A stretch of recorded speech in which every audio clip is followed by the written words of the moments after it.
우리는 지금 사도신경에 대해서 다시 한번 생각하고 올바른 사도신경의 내용, 우리는 무엇을 믿는가, 나는 무엇을 믿는가에 대해서 살펴보고 있습니다. 오늘은 이제 전능하신 아버지 하나님, 나는 전능하신 아버지 하나님을 믿습니다. 여기에 대해서 살펴보고자 합니다. 아버지 하나님을 아버지로 부르는 것에 대해서는 옛날에는 아무런 거부감을 느끼거나 다른 의견을 내지 않았습니다. 아니, 낼 수가 없었지요. 가부장적인 제도에서 아버지를 부인한다는 일이 있을 수가 없었기 때문입니다. 그런데 현대에 들어오면서부터 전통적인 가부장 제도에 거부감을 가지는 사람들도 생겨나고, 그리고 여권 신장에 관심을 가지는 사람들이 생겨났습니다. 그래서 왜 하나님을 아버지라고만 불러야 하는가, 여기에 대해서 이의를 제기하기에 이르렀던 것입니다. 게다가 요즘에는 하나님을 어머니라고 부르는 이단들, 특히 하나님의 교회, 다시 말해서 안상홍 증인회라는 이런 이단들까지도 나타나기에 이르렀습니다. 사실 교회, 하나님이 세우신 교회에서 하나님을 아버지라고 부르는 거, 이거는 별로 언급할 필요가 없는 것이었습니다.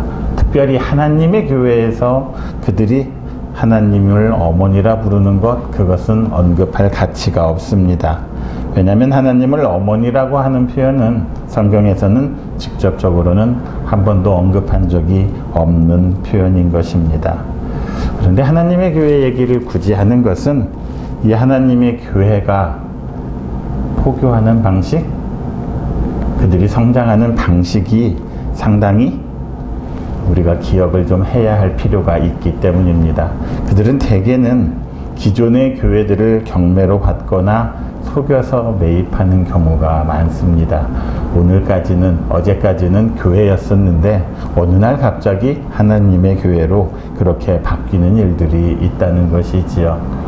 교회들이 자꾸 건축을 많이 하다 보니까 이를 이기지 못하고 부도가 나고 경매에 넘어가는 경우가 많습니다. 그러면 하나님의 교회가 그 건물들을 아주 싸게 매입을 해서 자기들의 교회로 그런 바꾸는 일들이 있기 때문이지요. 세상 사람들은 잘 모릅니다. 하나님의 교회인지 우리 장로교회에 속한 정통교단인지, 그냥 교회는 교회라고만 생각을 하는 거지요. 그러나 실제로는 많은 교회들이 하나님의 교회로 넘어가서 이런 문제가 되고 있는 것 같습니다. 하나님을 아버지로 부르는 거, 오늘 본문만 하더라도 바울 사도는 말합니다. 우리에게는 하나님 곧 아버지가 계시니, 그렇게 말하고 있지요. 바울 사도뿐만 아니라 신약 성경에서는 예수님께서 생전에 하나님을 아빠, 아버지라고 불렀던 예수님의 친필 육성, 예수님의 말씀이 그대로 성경에 녹아져 들어와 있습니다.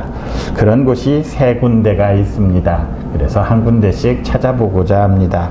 먼저 마가복음 14장 36절입니다. 같이 한번 읽겠습니다. 이르시되 아빠, 아버지여, 아버지께는 모든 것이 가능하오니 이 잔을 내게서 옮기시옵소서. 그러나 나의 원대로 마시옵고 아버지의 원대로 하옵소서 하시고, 여기에서 아빠, 아버지라 부르셨습니다. 다음은 로마서 8장 15절입니다. 같이 보겠습니다. 너희는 다시 무서워하는 종의 영을 받지 아니하고 양자의 영을 받았으므로 우리가 아빠, 아버지라고 부르짖느니라. 마지막 3번째입니다. 갈라디아서 4장 6절입니다. 같이 읽겠습니다. 너희가 아들임으로 하나님이 그 아들의 영을 우리 마음 가운데 보내사 아빠, 아버지라고 부르게 하셨느니라. 신대원 시험에서 상당히 중요하게 다루는 부분이지요. 왜냐하면 예수님께서 직접 하나님을 아빠, 아버지라고 불렀기 때문입니다. 여기에서 우리말로 아빠라고 번역된 이 말의 원어는 아빠입니다. 아빠. 이스라엘을 포함한 중동 사람들이 사용하는 아람어에서 어린 아이들이 어렸을 때 아빠를 부를 때, 아버지를 부를 때 아빠 이렇게 부르는 것이지요. 그러니까 소리만 들어서는 우리말의 아빠와 거의 똑같습니다. 옛날에는, 옛날 성경에서는 이것을 아바라 이렇게 번역을 했었습니다. 그래서 아바, 아버지 이렇게 번역을 했었는데, 이번 바뀐 성경에서는 아빠, 아버지, 원어에 조금 더 가깝게 번역을 한 것이지요. 아바라는 뜻은 사실 우리도 별로 쓰지 않는 언어지 않습니까? 그런데 아빠라는 단어는 확실히 우리도 사용을 하고 있지요. 우리도 어린 아이들이 아버지를 부를 때 아빠라고 친근감 있게 부르는 것 아니겠습니까? 자, 예수님께서 하나님을 아빠, 아버지라고 불렀다는 것입니다. 그렇다면 우리말로 엄마는 아람어로 무엇이겠습니까? 그것은 암마입니다. 그래서 아빠, 암마가 아빠, 엄마로 세계적으로 봤을 때 비슷한 어원을 가진 단어들이 많이 있다는 것을 알 수 있다는 것이지요. 옛날부터 이렇게 하나님을 아빠라고 부르는데 아무도 주저하지 않았습니다. 그런데 우리가 한 가지 기억해야 할 것은 전통적인 가부장 제도에서 아버지에 대해서 느끼는 부정적인 이미지들이 우리 안에 자리 잡고 있다는 것입니다. 요즘 아버지들이 자식들을 대하는 것 참 많이 다정다감해졌지요. 정말 어떻게 예뻐서 어떻게 할 줄을 몰라서 직접적으로 잘 표현을 하는 그런 아빠들이 많이 있습니다. 그런데 나이 드신 어르신들이 어렸을 때만 해도 아버지들은 자신의 속마음은 그렇지 않았겠지만 겉으로 나오는 그 표현은 참 무뚝뚝하고 다정다감함이란 건 전혀 없는 그런 표현들이었지요. 그리고 전통적으로 자식들에게 사랑은 표현하지 않는 것이라 그렇게 인정이 되던 그런 시대가 있었습니다. 유교적인 전통사회에서는 남존여비 사상이 강했지요. 옛날에는 딸들을 낳고 많이 울었다고 하시는 분들도 있습니다. 그러니까 딸들은 아들들보다도 훨씬 더 사랑을 잘 표현하지도 않고 받지도 못했던 그런 시대가 있었던 것이지요. 그런 분들이 참 많았습니다. 그래서 혼자 뒤돌아서서 웃으시고 그런 모습들은 보이지 않는 것이 올바른 아버지의 모습이라고 잘못된 모습들이 전해지고 있었던 것이지요. 게다가 가부장제 사회기에 아버지들이 막강한 권력을 휘두르지 않았습니까? 그래서 어떤 아버지들은 알코올 중독이나 도박에 빠져서 가족들을 많이 힘들게도 했지요. 그렇게 가정폭력으로 발전하기도 하고, 그래서 특히 딸들에게 있어서 아버지의 모습은 지금은 그렇지 않지만 전에는 그렇게 좋은 모습이라고 말할 수가 없었습니다. 아버지 하면 굉장히 두렵고 떨리는 그런 이미지가 훨씬 더 강했고 폭군적인 그런 이미지가 강했던 것이지요. 그러니까 이런 것들을 다 종합적으로 정리를 해보면 이것들이 종합적으로 작용을 해서 어떤 분들은 아버지 하면 정말 몸서리치게 싫어하는 분들이 있습니다. 무조건 싫다는 것이지요. 이렇게 상처뿐이고 왜곡된 아버지의 기억들, 그리고 잘못된 그런 기억들에 사로잡혀서 아버지라는 호칭이 참 친하지가 않았습니다. 그런데 하나님이 그 아버지라는 호칭을 사용하게 되니 하나님과도 거리감을 느끼고 서먹서먹하게 되는 것이지요. 자, 하나님을 아버지라고 불러야 하니 얼마나 힘들었겠습니까? 이해는 됩니다. 하지만 우리가 지금 아버지라고 부르는 이 하나님은 이 세상의 아버지들이 보여주는 그런 모습의 아버지가 아니지요. 이 세상의 아버지들의 모습은 다 불완전한 모습이고 부족하고 모자란 모습만이 있을 것입니다. 그렇게 왜곡되고 잘못된 아버지의 모습, 아버지의 상으로 고통받는 사람들, 오히려 그 사람들은 참 하나님, 참 아버지를 보면서 아, 이것이 진짜 아버지의 모습이구나, 이렇게 아버지를 다시 고쳐서 생각할 수 있는, 참 하나님과 참 아버지를 발견할 수 있는 그런 계기가 될 수도 있을 것 같습니다. 하나님과 사람의 관계는 사회 관계처럼 기능적인 관계가 아닙니다. 사회에서의 관계, 학생과 교사라는 거, 회사, 사업주와 아니면 근로자라는 이런 모든 관계들은 필요에 의해서 만들어진 것이지요. 그러니까 깊은 진심이 담기기보다는 일에 의해서 표면적인 관계만이 나타나게 되어 있습니다. 그러다 보니 사회적인 관계는 자기 주장과 자기 이익이 우선시되는 관계이지요. 일방적인 요구가 따르는 관계일 때가 많습니다. 생계 유지를 위한 수단이기 때문에 체념하고 복종하는 그런 관계가 되기가 쉽습니다. 어떻게든 성공하고자 사회에서 맺은 관계들을 이용하기도 합니다. 그러니까 세상에서의 관계라는 것은 다 기능적인 관계라는 것이지요. 하지만 하나님과의 교제는 그런 기능적인 관계가 아닙니다. 이 세상의 많은 교제에서 경험하는 결핍이나 속임, 고갈, 갈등, 무시, 이런 것들이 존재하지 않는 관계가 하나님과의 관계입니다. 왜 그렇습니까? 하나님은 우리를 이용하려고 하시는 분이 아니십니다. 하나님은 우리에게 무언가를 받고 빼앗아가려고 하시는 분이 아니시지요. 하나님은 무조건 주시는 분이십니다. 아낌없이 주는 나무라는 그런 책도 있지 않습니까? 예수 그리스도께서도 이 세상에 오시면서부터 주기 시작해서 돌아가실 때까지 모든 것을 주기만 하지 않았습니까? 무엇보다도 하나님께서는 우리에게 생명을 주신 분이십니다. 그 생명을 주셨기에 근본적으로 우리를 사랑하시는 분이라는 것이지요. 그러니까 하나님과 우리와의 관계의 기본은 기능이 아니라 사랑임을 알 수가 있습니다. 그 관계를 가장 잘 나타내는 것이 요한복음 3장 16절 말씀입니다. 잘 알고 있는 말씀이지요. 같이 한번 읽겠습니다. 하나님이 세상을 이처럼 사랑하사 독생자를 주셨으니 이는 그를 믿는 자마다 멸망하지 않고 영생을 얻게 하려 하심이라. 그냥 사랑하신 게 아니라 이처럼 사랑하셨다는 것이지요. 이처럼 사랑하셨다는 것은 그 뒤에 내용을 보면 알 수 있습니다. 얼마나 사랑하셨냐면 독생자를 주실 만큼 사랑하셨습니다. 그리고 그를 믿는 자마다 영생을 얻게 하시려고 독생자를 주실 만큼 사랑하셨다, 이렇게 말하고 있는 것이지요.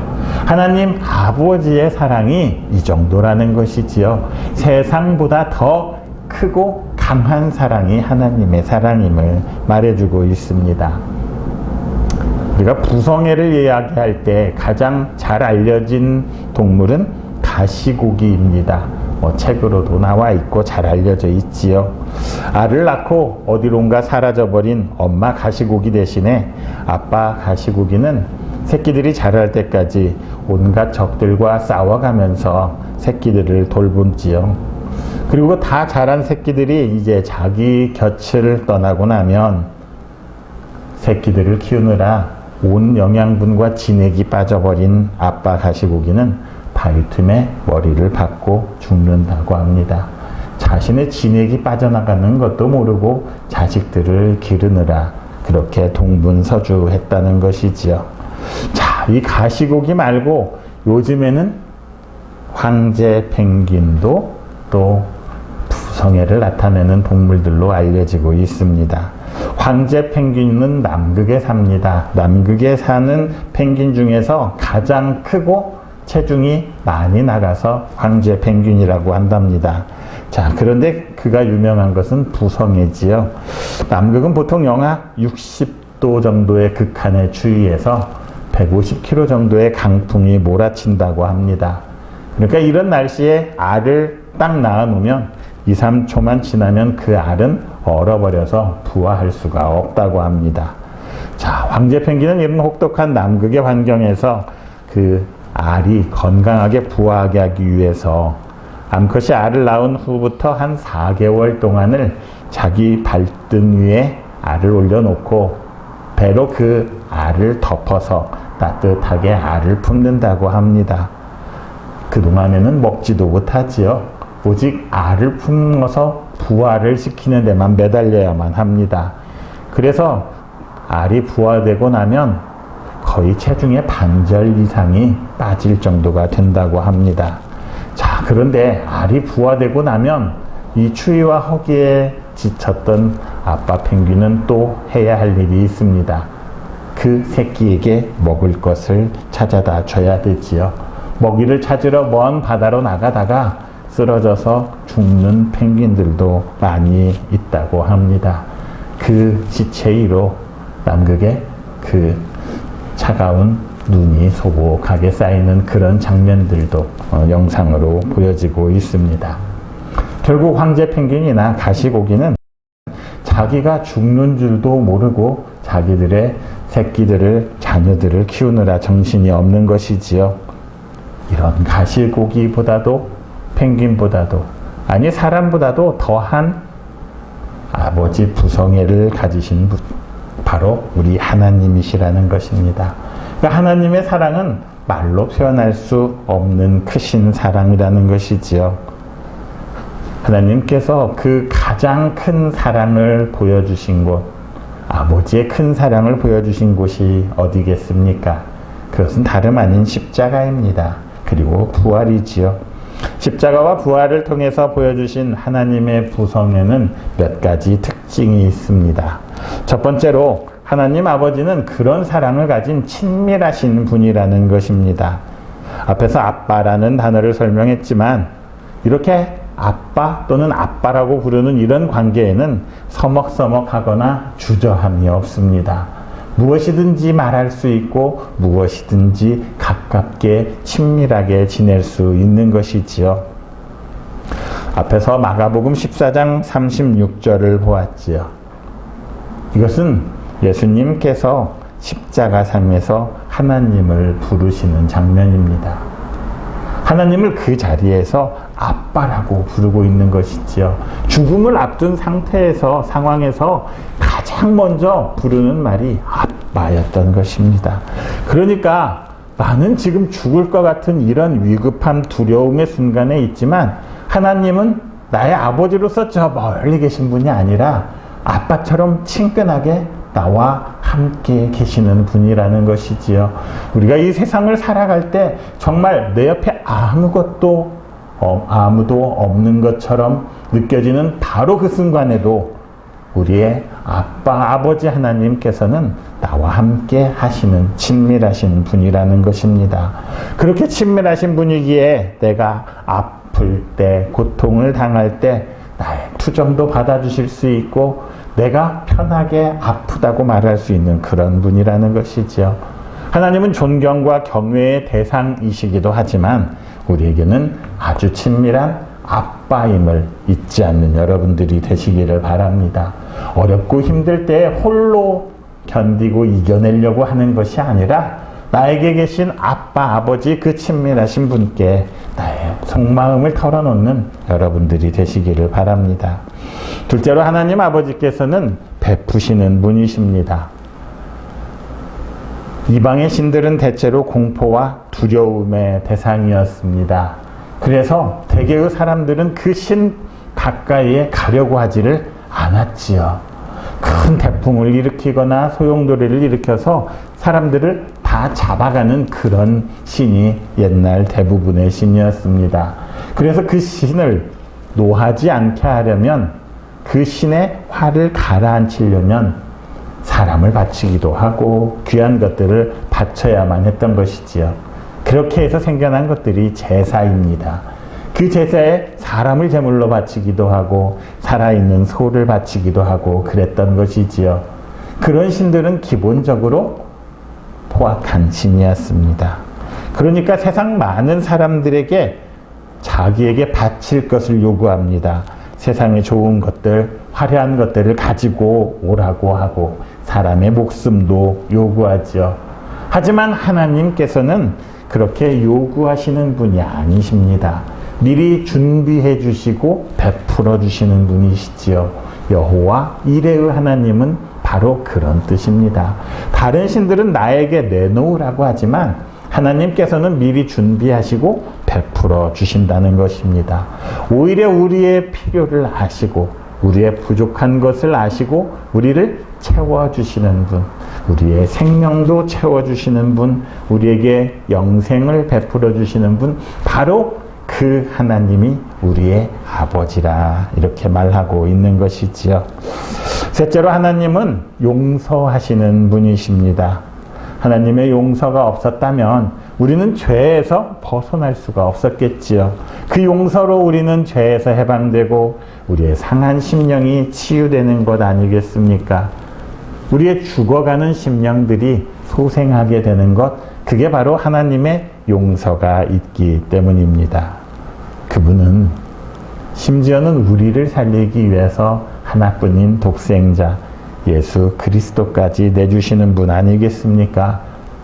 예수 그리스도를 내어주고 우리에게 양자의 영, 아들의 영을 주었다. 로마서 8장 15절과 갈라디아서 4장 6절 앞에 말씀이 말하고 있는 것 아니겠습니까? 그 영을 주어서 우리를 아빠, 아버지라고 부르게 해주시는 분이라는 것이죠. 그러니까 우리가 아무리 큰 죄를 지었어도 우리가 회개하기만 하면, 용서를 구하기만 하면 용서해 주시는 분, 그분이 바로 하나님이시라는 것입니다. 자녀들은 부모님들 앞에서 참 용서해달라는 말을 하기가 힘든 것 같습니다. 물론 자기가 지은 죄가 커서, 잘못이 커서 그러겠지만 대개 부모님들은 용서해달라고 자녀들이 용서를 구할 때 용서해주지 않는 부모는 없습니다. 우리 하나님도 마찬가지지요. 우리에게 그 한없는 바다와 같은 넓은 은혜로 용서해 주셨던 것이지요. 자, 그러기에 우리는 그 많은 용서를 받고 그 큰 용서를 받았기에 그 용서를 우리 자신에게만 머무르게 해서는 안 됩니다. 그렇다면 그 용서는 그냥 사라져버리고 썩어버리지 않겠습니까? 이 용서가 세상을 향해 흘러나갈 수 있게 해야겠지요.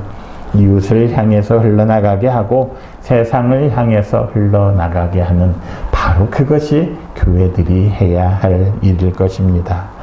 마지막으로 우리가 만나는 하나님은 우리의 아버지이면서 또한 나의 아버지임을 잊지 말아야 합니다. 우리 민족은 대개 내 아버지지만 우리 아버지라 표현을 하지요. 그 우리라는 것 안에 끈끈한 정을 표현하고 있기 때문일 것입니다. 그러다 보니 약간은 서먹하게 생각할 수도 있습니다. 내가 아닌 우리 모두로 치환시킬 때가 많지요. 좋은 것은 다 내 걸로 삼습니다. 하지만 나쁜 것은 다 우리로 삼지요. 하지만 우리들이 기도할 때에도 하나님께서 좋은 것을 베풀어 주실 때는 우리라고 사용을 해야 합니다. 하지만 우리가 나쁜 것을 표현할 때는 우리의 죄가 아니라 저희의 죄로 돼야겠죠. 우리라는 것은 우리 민족들에게는 정말 상당히 깊은 의미를 담고 있습니다. 간혹 보면 저희 나라라고 말하는 사람들이 있는데 그렇게 말하면 안 되고 우리나라라고 표현을 해야겠지요. 자, 그런데 그 우리라는 것 안에서 서양은 개인주의가 굉장히 발달했지만 우리는 의외로 또 나와는 무관하게 우리 안에만 매달리는 사람들이 많은 것 같습니다. 하나님은 우리의 하나님이시기도 하지만 분명히 나의 하나님임을 잊지 말아야 합니다. 나, 한 사람, 이 나를 위해서 세상을 구하려고 하신 분임을 잊지 말아야 합니다. 세상보다도 나를 더 귀하게 여기시는 분이시고 나에게 관심이 있으신 분임을 잊지 말아야 합니다. 나의 얼굴을 바라보시고 나의 눈을 마주보고 싶어 하시는 바로 그분이 하나님이시라는 것이지요. 마태복음 10장 29절과 30절을 보면 하나님이 얼마나 자상하신지, 얼마나 디테일하게 우리를 사랑하시는지를 알 수가 있습니다. 우리에게 어떤 관심까지 갖고 계신지를 이렇게 표현하고 있습니다. 같이 읽습니다. 참새 2마리가 한 앗사리온에 팔리는 것이 아니냐. 그러나 너희 아버지께서 허락지 아니하시면 그 하나라도 땅에 떨어지지 아니하리라. 너희에게는 머리털까지 다 세심되었나니. 참새 2마리가 떨어져서 시장으로 나와서 팔리는 그것도 다 하나님께서 주관하시는 것이라는 것이지요. 하나님이 허락하지 않으시면 그 참새는 잡히지 않을 거라는 것입니다. 하물며 참새도 그러시는데 너희는 머리털까지 다 세신 바 될 만큼 나에게 하나님은 관심을 갖고 계시고 나를 사랑하시는 분임을 잊지 마시기 바랍니다. 간혹 너무 힘들어서 세상을 등지는 사람들이 있지요. 하지만 나를 이렇게 관심을 가지고 보시는 분이 있다는 그 사실을 알았다면 그런 일은 하지 않을 것입니다. 세상에서 뒤에 나오겠지만 가장 강력한 전능하신 하나님이 나에게 모든 관심을 갖고 있다는 것을 잊지 마시기 바랍니다. 바로 용서하시는 분, 생명을 주시는 분, 그리고 나에게 관심을 가시는 그 아버지, 그분이 전능하신 하나님임을 잊지 마시기를 바랍니다. 우리는 전능이라는 단어를 오해할 때가 있습니다. 전능이라는 단어는 무엇이든지 원하는 대로 할 수 있고 생각하는 대로 할 수 있는이라고 생각을 합니다. 그래서 전능하다면 내가 하고 싶은 것 다 하고 내 마음대로 할 수 있다고 생각을 하는 것이지요. 대통령이 되면 뭐든지 내 마음대로 할 수 있다고 생각하는 그런 전능을 생각하기가 쉽습니다. 하지만 전능이라는 단어는 모든 것을 합리적으로 통치하신다라는 의미를 가지고 있습니다. 마음대로 할 수 있는 능력이 아니라 가장 완전하게 다스리는 것, 가장 이상적으로 통치하고 다스리는 데 합당하게 그 능력을 사용하는 그것을 전능하다고 표현을 하는 것입니다. 내가 길을 가는데 횡단보도를 건너는데 빨간불이 켜져 있는 것을 내가 능력이 있다고 해서 녹색불로 바꾸는 것, 그것은 전능한 것이 아니지요. 그것은 정말 하찮은 것이고 자기의 능력을 잘못 사용하고 있는 것입니다. 전능이라는 말은 정말 합리적으로 가장 최선으로 통치하고 다스리는 그것을 말하는 것이지요. 그러니까 이 말은 하나님에게만 사용할 수 있는 말입니다. 왜냐하면 오직 하나님만이 이 세상을 다스리고 통치하실 수 있기 때문입니다. 자, 우리는 가끔 전능하신 하나님 하면서 아니 전능하시다면서 왜 저런 나쁜 사람, 악한 사람을 한순간에 싹 쓸어버리지 않으시나 이렇게 불평할 때도 있습니다. 앞에서도 말했지만 하나님의 전능하심은 그런 전능하심이 아니지요. 사람들은 자기에게 어떤 특권이 주어지거나 권력이 주어지면 일단 이전에 자기 마음에 들지 않았던 많은 사람들을 다 싹 쓸어버리려고 마음먹기가 쉽습니다. 대개는 그렇게 하기도 하지요. 피해 숙청을 단행하기도 합니다. 하지만 하나님의 전능하심은 그런 전능하심이 아님을 알아야 한다는 것입니다. 만일 그게 전능이라 한다면 하나님은 십자가를 굳이 만드실 필요가 없었습니다. 다 싹 쓸어버리면 되지. 왜 십자가에서 예수 그리스도를 못 박아 돌아가시게 했겠습니까? 십자가가 하나님의 전능하심을 나타내는 것임을 우리가 알아야 합니다. 하나님의 전능하심은 폭력과 증오와 파괴로부터 우리를 해방시켜 주시는 전능하심입니다. 폭력에 폭력으로 맞서서 강함을 보여주시는 것이 아니라 오히려 약함을 드러내시면서 결국에는 승리하시는 그것이 하나님의 전능이신 것이지요. 갈보리에서 보여주신 전능하심은 고통을 없애주는 그런 전능하심이 아닙니다. 우리가 간혹 기도하면서 이거 너무 힘들어서 나에게 이 고통을 벗어나게 해달라고 기도하지만 실제로 십자가에서 예수님은 이 잔을 내가 기꺼이 마시겠다고 말하고 있지 않습니까? 하나님의 전능하심이 바로 그런 전능하심입니다. 우리의 회개를 통해서 고통을 받아들여서 그리고 그것을 이겨냄으로써 완전한 사람으로 치유해 가시는 능력, 그것이 바로 하나님의 전능하심임을 알아야 합니다. 이런 능력을 알았기에 예수님도 십자가를 받아들이셨던 것이죠. 그렇다면 우리도 십자가를 받아들여야만 하나님의 전능하심을 나타낼 수 있다는 것입니다. 십자가는 싫어. 오직 높은 것, 크라운, 왕관만을 원한다면 결코 하나님의 전능하심은 나타날 수가 없습니다.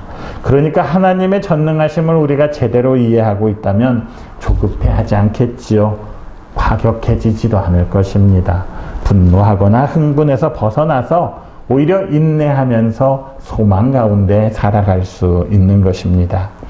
그래서 하나님께 신실했던 사람들은 어떤 문제를 해결하는 데 있어서 폭력이나 보복을 사용하지 않았습니다. 그 대신에 비폭력과 용서를 원칙으로 했던 것이지요. 인도의 간디가 그랬지요. 우리나라의 3.1운동이 그랬습니다. 그래서 하나님 아버지의 전능하심, 그것은 이 타락한 세상을 파괴시키고 이 타락한 세상을 부정하고 포기하고 단념하는 것이 아니라 타락했음에도 불구하고 이 세상을 받아들이는 것입니다. 그리고 그 안에서 새롭게 창조하시고 보존하시고 유지해 가시는 그 전능하심임을 잊지 마시기 바랍니다. 사탄은 예수님을 높은 성전 위로 끌고 가서 뛰어내리라고 하지 않습니까? 전능하다면, 네가 하나님의 아들이라면 그 전능함을 한번 보이라는 것이지요. 그런데 그렇게 보이는 것은 전능하심이 아님을 알아야 합니다. 그냥 없는 데에서 쌀이 뚝 떨어지게 하고 우리의 요구대로 다 이루어지는 것, 그것이 전능하심이 아님을 알아야 하는 것이지요. 자, 그래서 나는 전능하신 하나님 아버지를 믿는다고 고백하는 그 사람은 이 세상을 포기하지 않습니다. 환상이나 영웅심에 사로잡혀 살아가지도 않습니다. 그들은 인생에 대해서 진지하지요. 끈기가 있고 인내합니다.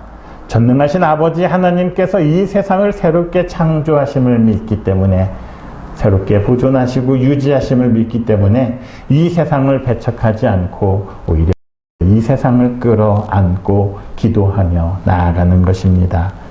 아버지 하나님께서 그 전능하심으로, 그리고 예수 그리스도께서 죽음으로 살려내신 이 세상을 보다 더 살만하고 완전한 곳으로 만들어가기에 수고와 노력을 아끼지 않는 것입니다.